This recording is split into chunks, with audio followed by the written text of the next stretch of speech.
देश के बाहर ट्रैवल करने के लिए सबसे जरूरी जो डॉक्यूमेंट होता है वो है हमारा पासपोर्ट। हायर स्टडीज के लिए, बेहतर जॉब अपॉर्चुनिटीज के लिए या घूमने के लिए हमारे पास हमारे पासपोर्ट का होना काफी जरूरी है। आज के इस डिजिटल दौर में जब सब कुछ डिजिटल है तो पासपोर्ट क्यों ना हो। तो इसी बात को ध्यान में रखते हुए कुछ दिन पहले केंद्रीय विदेश मंत्रालय ने पासपोर्ट सेवा प्रोग्राम यानी PSP 2.0 के तहत ई पासपोर्ट सर्विस लॉन्च किया। इसका पायलट प्रोजेक्ट देश के कुछ शहरों में फिलहाल चल रहा है। सरकार जल्द ही डिजिटल इंडिया के तहत इसे देश भर में लागू करेगी। ऐसे में यहाँ हम आपको बताएंगे कि ई पासपोर्ट क्या है, कैसे काम करेगा और आप इसके लिए कैसे अप्लाई कर सकते हैं। ई पासपोर्ट एक मॉडर्न वर्जन है जिसमें एक इलेक्ट्रॉनिक चिप लगी हुई है। इसमें रेडियो फ्रीक्वेंसी आइडेंटिफिकेशन यानी RFID चिप लगा होगा जिसमें पासपोर्ट होल्डर का नाम, date of birth, passport number, photograph और फिंगरप्रिंट जैसी सारी इंफॉर्मेशन मौजूद रहती है। ई पासपोर्ट के फ्रंट कवर में गोल्डन कलर का सिंबल प्रिंट होगा जिससे इसकी पहचान आसानी से की जा सकेगी। अब जान लेते हैं कि आप ई पासपोर्ट के लिए कैसे अप्लाई कर सकते हैं। स्टेप 1, सबसे पहले आपको ऑफिशियल पासपोर्ट सेवा वेबसाइट पर जाना होगा।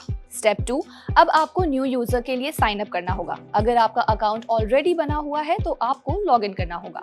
स्टेप 3, अब आपको ई पासपोर्ट एप्लीकेशन भरकर नजदीकी पासपोर्ट सेवा केंद्र यानी PSK या पोस्ट ऑफिस पासपोर्ट सेवा केंद्र यानी POPSK का अपॉइंटमेंट लेना है। स्टेप 4, इसके बाद आपको ई पासपोर्ट के लिए फीस का पेमेंट करना है।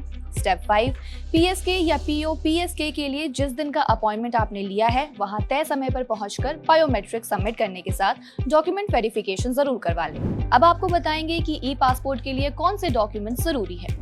ई पासपोर्ट के लिए आपके पास वैलिड एड्रेस प्रूफ जैसे बिजली का बिल, पासबुक या वोटर ID कार्ड का होना बेहद जरूरी है। इसके साथ ही बर्थ सर्टिफिकेट, हाई स्कूल की मार्कशीट की जरूरत पड़ेगी। इसके अलावा पहचान के लिए आधार या फिर वोटर ID कार्ड की जरूरत होगी।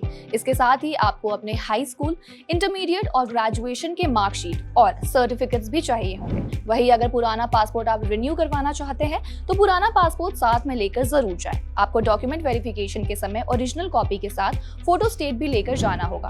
अब सवाल है कि ई पासपोर्ट से आपको क्या फायदा होगा। ई पासपोर्ट पर लगे चिप में आपका पासपोर्ट नंबर, नाम, डेट ऑफ बर्थ, बायोमेट्रिक्स जैसे डिटेल्स होंगी। इसके साथ ही इस चिप में फोटो और फिंगरप्रिंट्स जैसी जानकारी भी स्टोर होगी।